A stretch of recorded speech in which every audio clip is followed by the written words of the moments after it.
Lembra a promessa de Deus em Tito 1:2?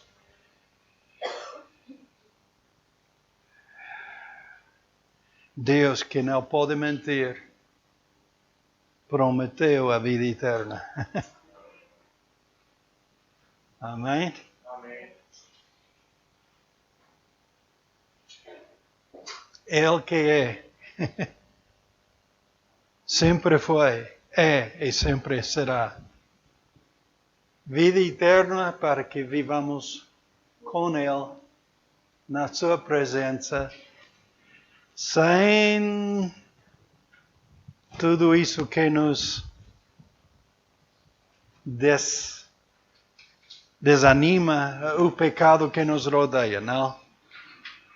Um dia já não haverá guerra. O que será isso? Nenhum alguém a furtar ou roubar-nos ou bater um no outro e tentar aproveitar-se um do outro. Muito obrigado, Iva.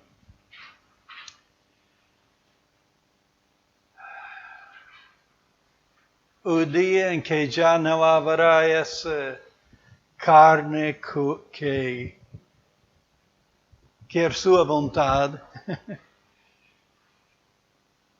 já terá passado e simplesmente viveremos na vontade de Deus eternamente, vê-lo, louvá-lo, honrá-lo. E ele tem muito mais planeado, não? Ele não explica tudo, mas há tanto que tem preparado para os que o amam. Amém. Estamos a continuar a ideia de estar prontos por sua vinda.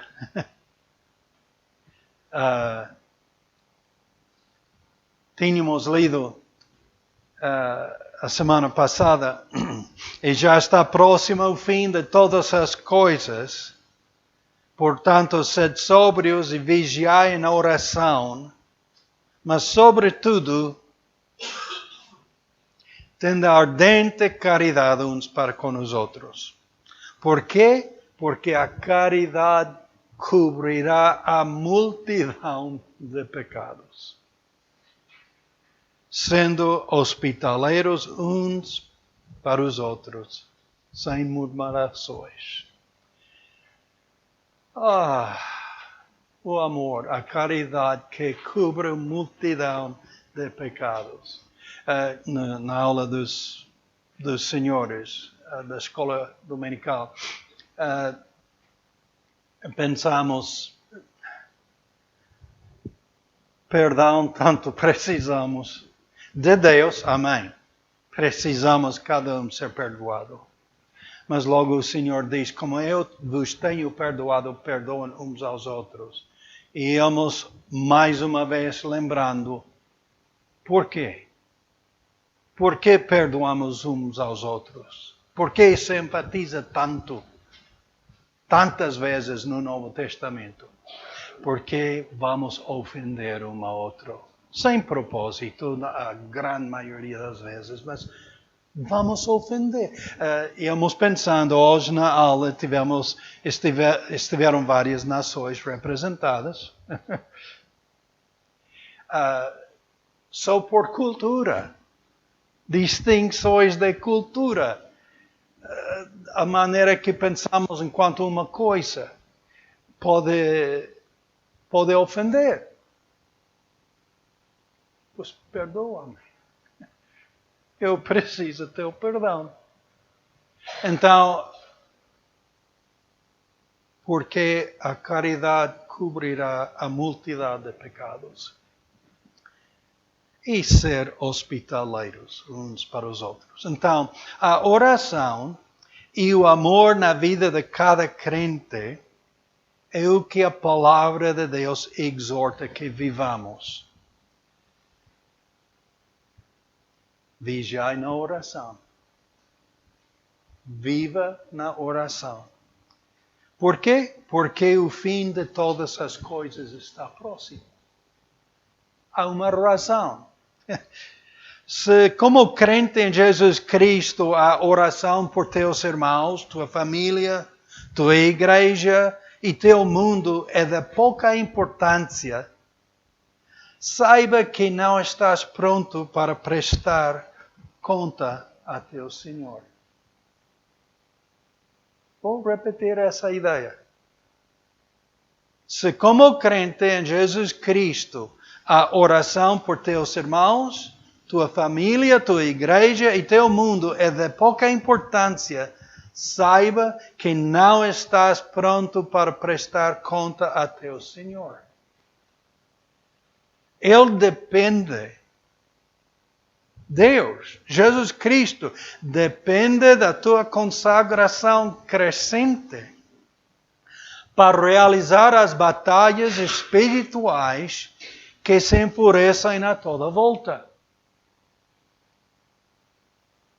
A oração genuína é um elemento do armamento que Deus providencia aos seus filhos por estas batalhas.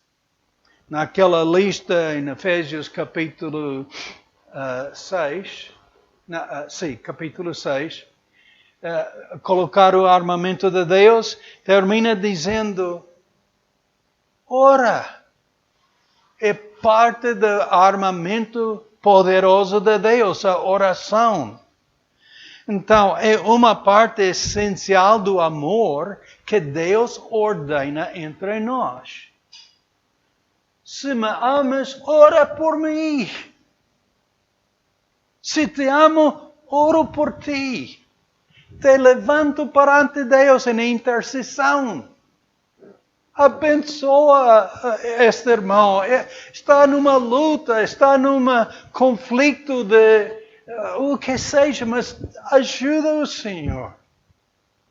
Interceder, orar um pelo outro, é parte do armamento poderoso de Deus. Este amor é a avenida que o Espírito Santo usa pela qual podemos chegar ao coração de outrem. Não somente aos descrentes, que é essencial. Não somente aos descrentes, mas também para chegar ao coração de teu irmão na fé, que tanto precisa de tal amor. O que quer fazer Satanás no corpo de Cristo? Criar divisão. Criar qualquer queixa, qualquer... Não, ama teu irmão, ora por ele, perdoa-o. A caridade cobrirá a multidão dos nossos pecados. Elimina essa divisão. E pelo amor, amemos um ao outro.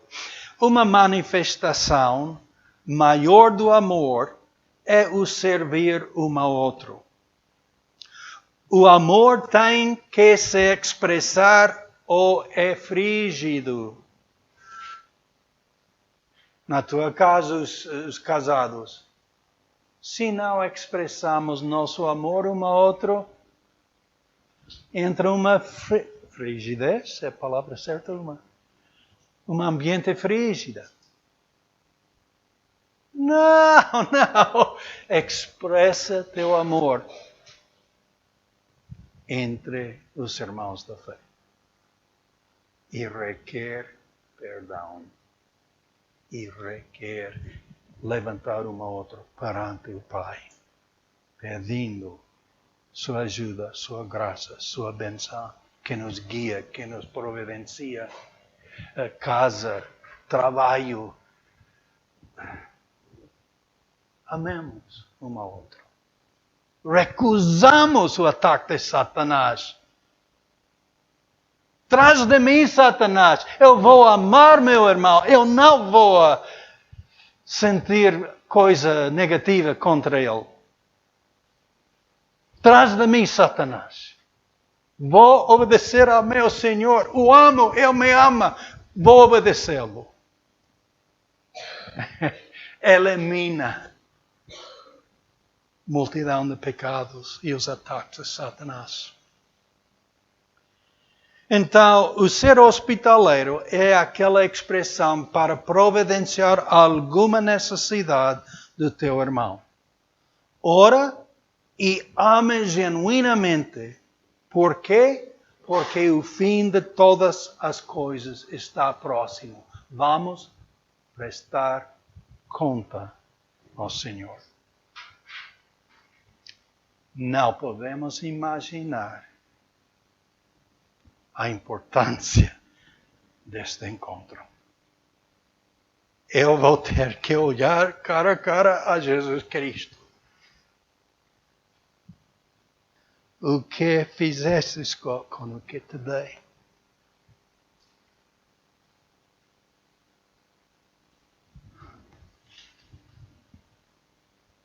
Que momento será? Estou lá porque pertenço a Ele. Estou lá porque me ama.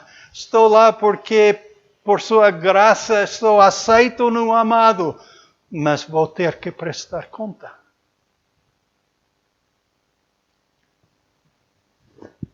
Está próxima ao fim de todas as coisas. Portanto, vigia em oração e ama um ao outro. Então, Jesus falou aos discípulos, ao sair do templo em Jerusalém, em Mateus 24, em referência do fim. E as perguntas dos discípulos, tanto as respostas do Senhor, abrangem uma grande parte da história depois de Jesus Cristo e do futuro da humanidade. Mas em versículos 11 ao 13 desta passagem diz: E surgirão muitos falsos profetas e enganarão a muitos. E por se multiplicar a iniquidade, o amor de muitos se esfriará. Mas aquele que perseverar até o fim será salvo. Então, Jesus inclui o amor como elemento essencial da fé divina. Um amor esfriado é aquele que não serve, que não se expressa para o bem de outrem. Tal amor não está pronto para prestar conta ao Senhor. O que será ter que prestar conta ao Senhor Jesus? Malaquias, capítulo 2, versículo 2 diz, 3:2 diz: Mas quem suportará o dia da sua vinda? E quem subsistirá quando ele aparecer? Porque ele será como o fogo de ourives e como o sabão dos lavandeiros. A Bíblia está repleta do aviso e admoestação para estarem preparados pela segunda vinda de Jesus Cristo. Vez após vez, os apóstolos e os profetas do Velho Testamento falaram deste momento, quando Deus volta a reinar. Também no Novo Testamento, que Ele volta a arrebatar os céus para estar consigo. O que será esse momento? Vê-lo cara a cara. Será como fogo de ourives e como sabão de lavandeiros. Então, a parábola das 10 virgens, a parábola dos talentos, etc., focaliza a vinda do Senhor e a necessidade de prestar conta ao Senhor. O profeta Malaquias usa 2 alegorias para enfatizar como seria encarar ao Senhor. Primeiramente, ele menciona o fogo de ourives. 2 vezes, pessoalmente, tenho observado ourives trabalhar. uma chama fica concentrado no metal para o purificar. E o calor necessário é muito. E o tempo de o passar pelo fogo depende das impurezas no metal. Mas o propósito é singular. Que o metal chega à qualidade requerida pelo ourives. Ele sabe o que está a fazer com aquele metal. Mais tempo, Scott. Estás pronto. Há estas coisas em ti que não quero. Mais fogo. Oh!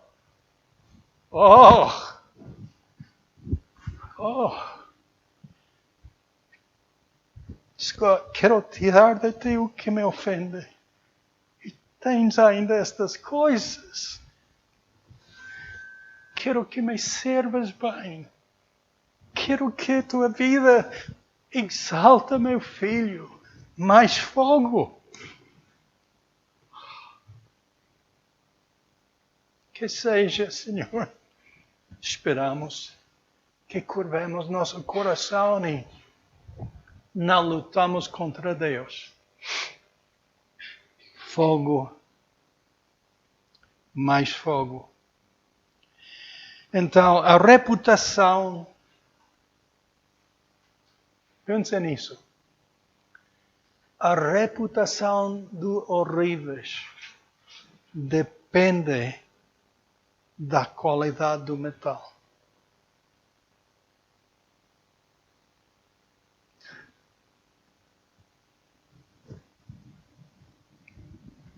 Mais fogo, Senhor.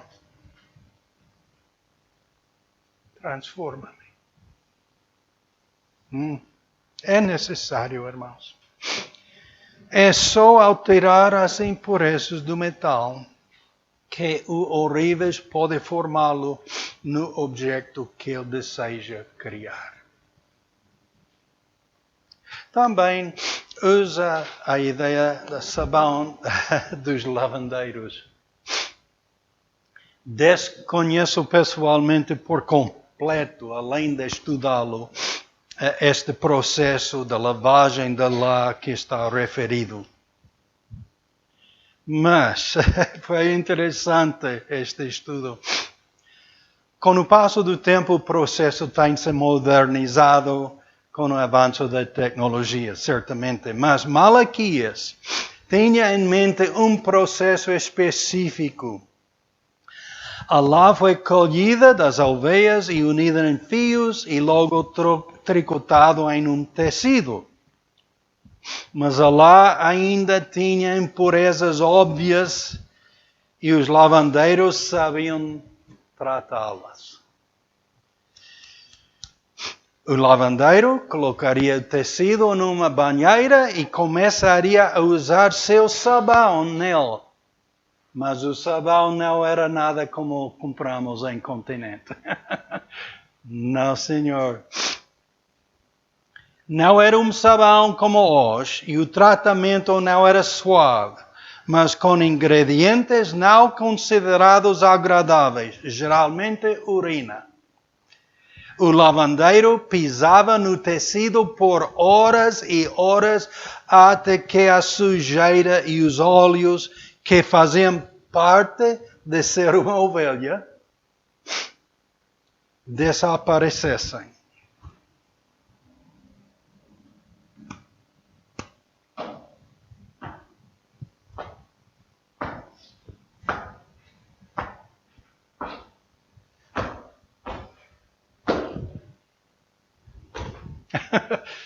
Alguns manchas são teimosas, não são?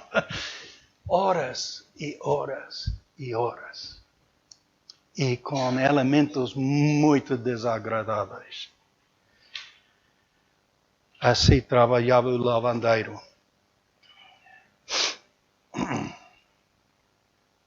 Muitas crianças foram utilizadas no pisar da lã.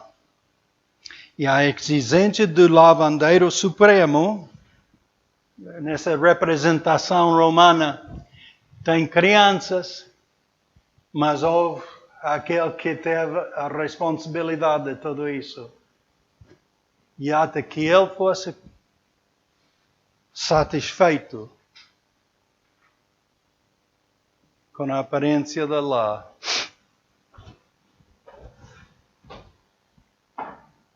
E depende do propósito daquela peça, daquele tecido, quanto requeria. E o mais caro que ia ser o tecido, mais se pesava. Então, a exigência do lavandeiro supremo e o uso futuro do tecido determinariam quanto tratamento a lei exigiria, mas qualquer tecido que fosse de boa qualidade exigiria dias de pisada e exposição aos ingredientes desagradáveis. Deus sabe o que está a fazer contigo. Ele não está a falhar em nada. Se pertences a Ele. Se a tua fé está em Cristo Jesus, se isso é genuíno no teu coração, Ele não está a falhar em nada. E o desagradável que podes estar a experimentar é para nos preparar para prestar contas a Ele.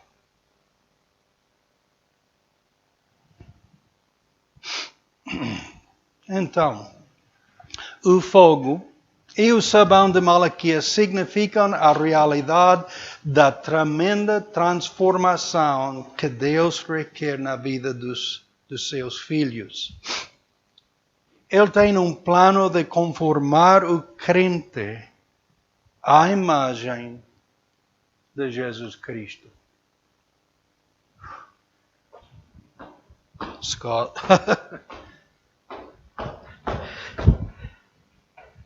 Muito mais. Muito mais. Meu filho não é assim. Muito mais.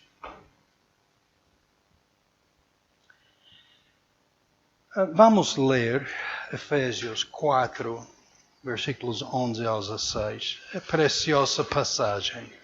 Efésios, capítulo 4.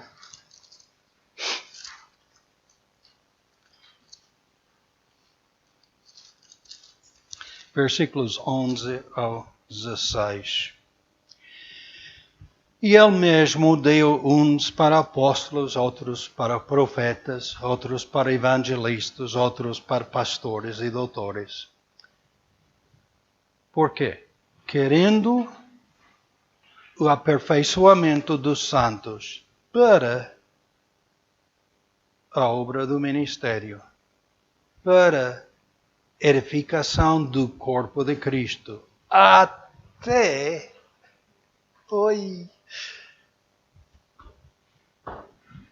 até que todos chegamos à unidade da fé. Não a minha maneira e a tua maneira, não. A unidade da fé. E ao conhecimento do Filho de Deus, a homem perfeita, à medida da estatura completa de Cristo. Mais fogo. Muito, muito, muito mais fogo, Scott.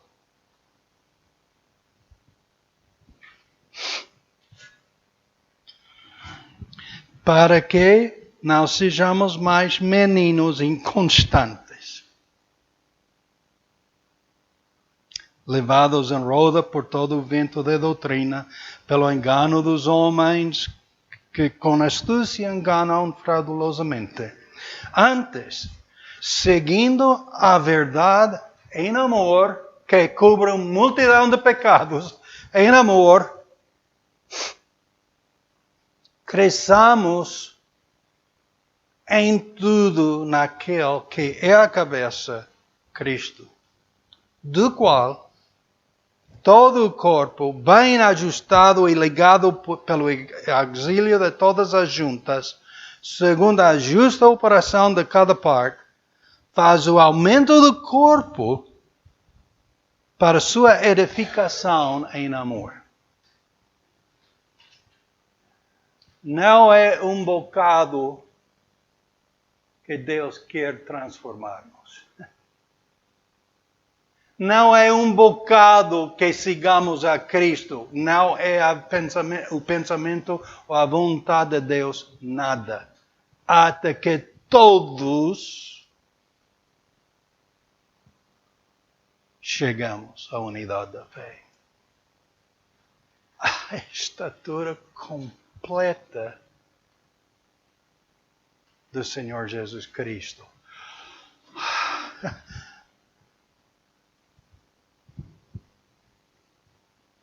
Mais urina, mais pisar-me, mais eliminar o que não é nada como meu Senhor. Ai, dói. Morrer a ti mesmo, Scott. Não, já não vives tu, mas Cristo vive em ti. E o que agora vivemos na carne, e vamos pela fé no Filho de Deus que nos amou e se entregou a si mesmo por nós. Morre a ti mesmo.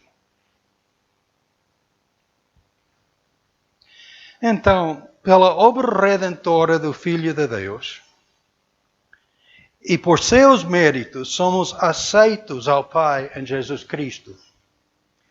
No curvar do nosso coração a Cristo em fé, em confessá-lo como nosso Senhor e Salvador, nascemos de novo. Tornamos filhos de Deus, parte da sua família redimida. Agora, como seus filhos, Ele tem traçado o plano da transformação completa de cada filho. E requer o fogo e sabão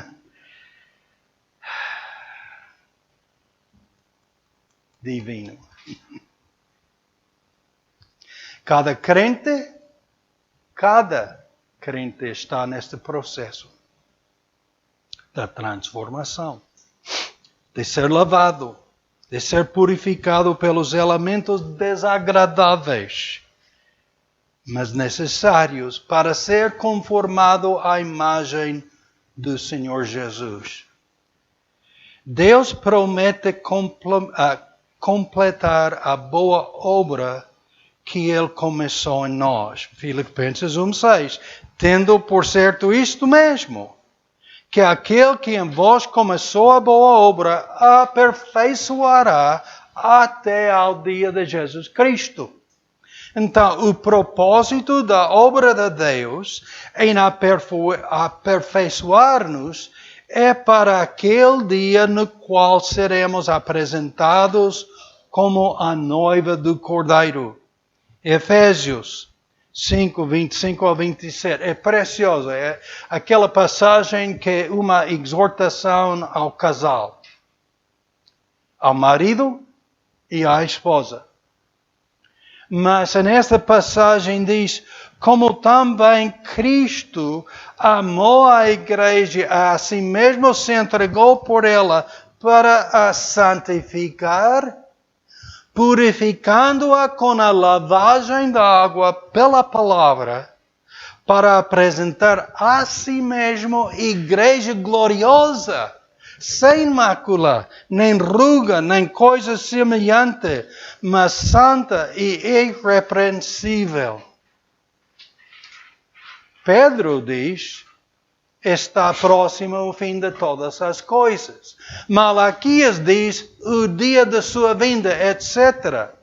Mas o que precisamos de antecipar, aceitar e abraçar é a realidade de ter que prestar conta ao Senhor Jesus Cristo. Satanás não quer que que tu pensas que isso é o propósito maior da tua vida. A preparação para encarar o Senhor Jesus Cristo e prestar conta a Ele.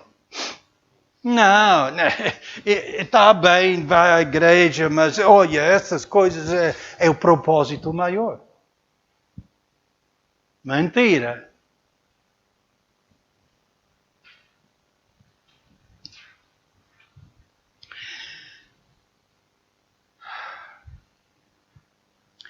Da parte de Deus, Ele é fiel em nos preparar para sermos apresentados a si mesmo como sua noiva. Mas há a nossa parte. As 10 virgens de Mateus 25 não tinham todas a mesma atitude quanto à vinda do esposo. Lembra? 5 acertaram que estiveram preparados para que no momento que foi anunciado a vinda do marido, estiveram prontos a sair. E outros 5,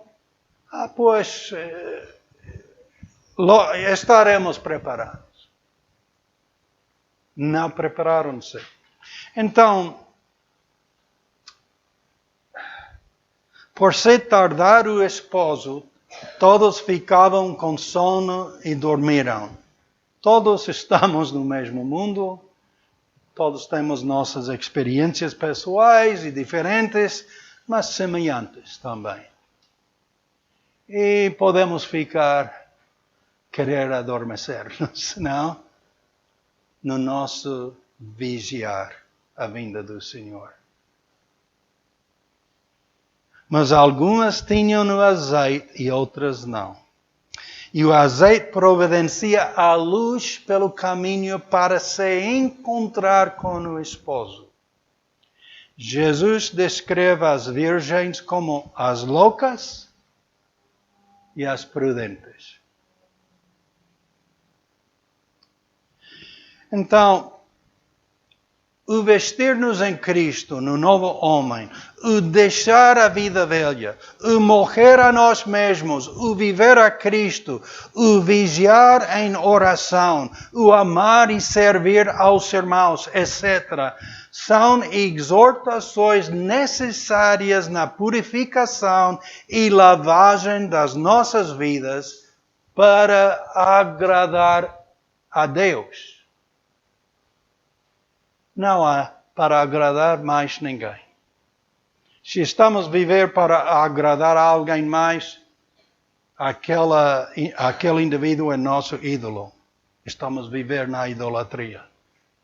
Há um só Deus.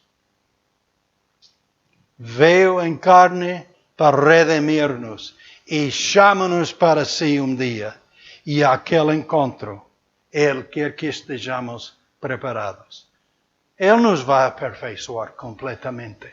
Ele está a operar isso já em nós. Ele está a pisar-nos, Ele está a transformar-nos, está a tirar de nós as muitas manchas que levamos. Ele é fiel da sua parte, mas Ele pede-nos da nossa parte. Então, morrer a ti mesmo, viver a Cristo, vigiar em oração, todas essas exortações para agradar a Deus são necessários, não são opções para sermos preparados para a sua vinda. E ninguém é uma exceção. Eu não sou a exceção, tu não és. Ninguém é.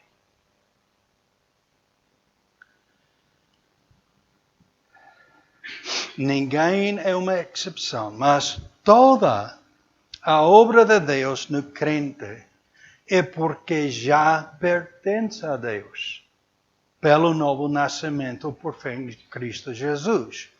A obra para aperfeiçoar a vida do crente não é para o salvar, mas é porque já é salvo. Já tem a vida de Deus em si e já é parte daquela noiva de Jesus. Não sejas enganado. Não sejas distraído pelas ofertas do mundo motivados por Satanás. E este mundo é motivado por Satanás. É.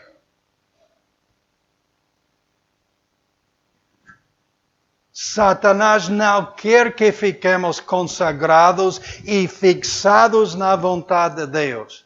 Tudo menos isso é o que Satanás quer. Então, usará qualquer coisa para que focalizarmos nas falhas, ofensas, diferentes opiniões, etc., dos nossos irmãos, em vez de orar e amá-los crescentemente. Qualquer coisa para meter alguma divisão, alguma queixa, tudo menos amar-nos e levantar um ao outro na oração perante o Pai.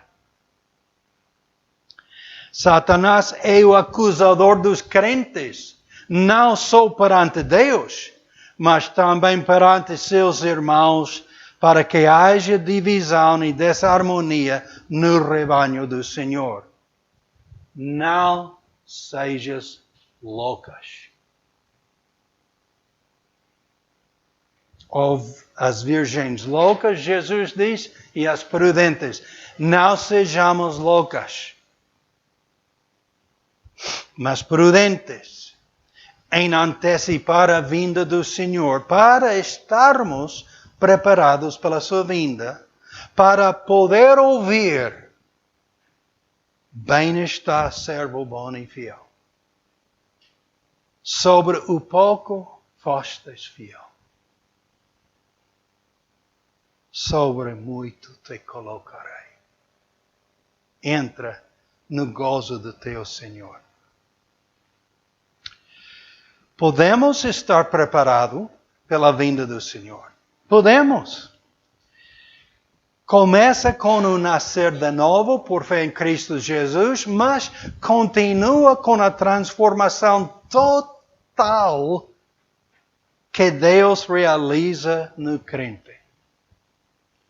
Nessa transformação, o Espírito Santo muda a nossa maneira de pensar, propósito da vida, estilo de vida e o desejo de viver para Ele e não para nós. Uma transformação total. E cada crente está em algum ponto deste processo. 2 Coríntios 5, 17, 21, uma passagem muito conhecida a muitos crentes, onde diz: assim que, se alguém está em Cristo, se a tua fé está no Senhor Jesus Cristo, nova criatura é. As coisas velhas já passaram, eis que tudo se fez novo. E tudo isso provém de Deus, que nos reconciliou consigo mesmo por Jesus Cristo e nos deu o ministério da reconciliação. Isto é, Deus estava em Cristo reconciliando consigo o mundo, não lhes imputando os seus pecados. E pôs em nós a palavra da reconciliação. De sorte que somos embaixadores da parte de Cristo. Como se Deus por nós rogasse: rogamo-vos, pois, da parte de Cristo, que vos reconcilieis com Deus. Aquele que não conheceu o pecado, o fez pecado por nós, para que nele fôssemos feitos justiça de Deus. É isso que importa. Tudo demais no qual Satanás nos quer focar será queimado. O que perdura, o que tem valor, o que é prudente, é consagrar-nos a Deus de coração e aprender do Senhor Jesus Cristo, ao qual o Pai está a conformar-nos para estarmos preparados pela sua vinda. Vigiai em oração, Pedro diz. Perdoa uns aos outros. O amor cobrirá a multidão de pecados. Não seja como Satanás acusando um ao outro. Não. Se a ofensa, perdoa. Deixa o Senhor lavar-te.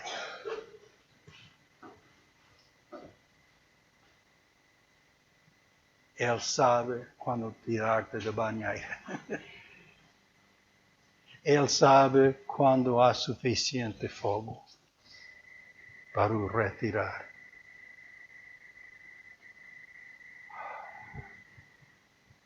Para que sejamos apresentados como noiva sem mácula, irrepreensível ao Senhor Jesus Cristo. Ajuda-me, Senhor, curvar meu coração e obedecer. Todo luta em contra. Pai, em nome de Teu Filho, obrigado que temos oportunidade assim de abrir Tua Palavra. Cantar-te louvores, encorajar um ao outro a honrar-te na vida.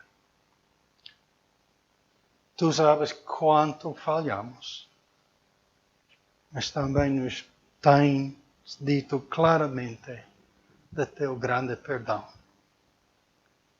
De que somos aceitos no Teu Filho ao curvar nosso coração a Ele. Novas criaturas. E Tu és fiel com cada filho seu. Obrigado, Pai. Tu sabes as muitas necessidades que há entre nós hoje, nossas famílias. Tu sabes o pecado que permanece nos nossos corações e Tu sabes tratá-lo. Espero que não sejamos das loucas, não importando se estar preparados. Ao contrário, que deixamos a obra do Teu Espírito Santo lavar-nos e preparar-nos pela Tua vinda. E ao curvar-nos a Ti mais e mais, ó Senhor, tanto queremos que nossas vidas tocam os que não Te conhecem e que outros venham a curvar-se perante Ti.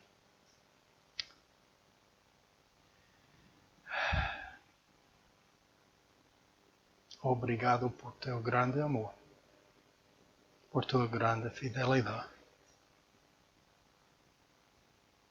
pelo perdão tão grande que nos tens. Ajuda nossas vidas a levantar e exaltar Teu Filho. Em Seu nome Te agradecemos e pedimos. Amém.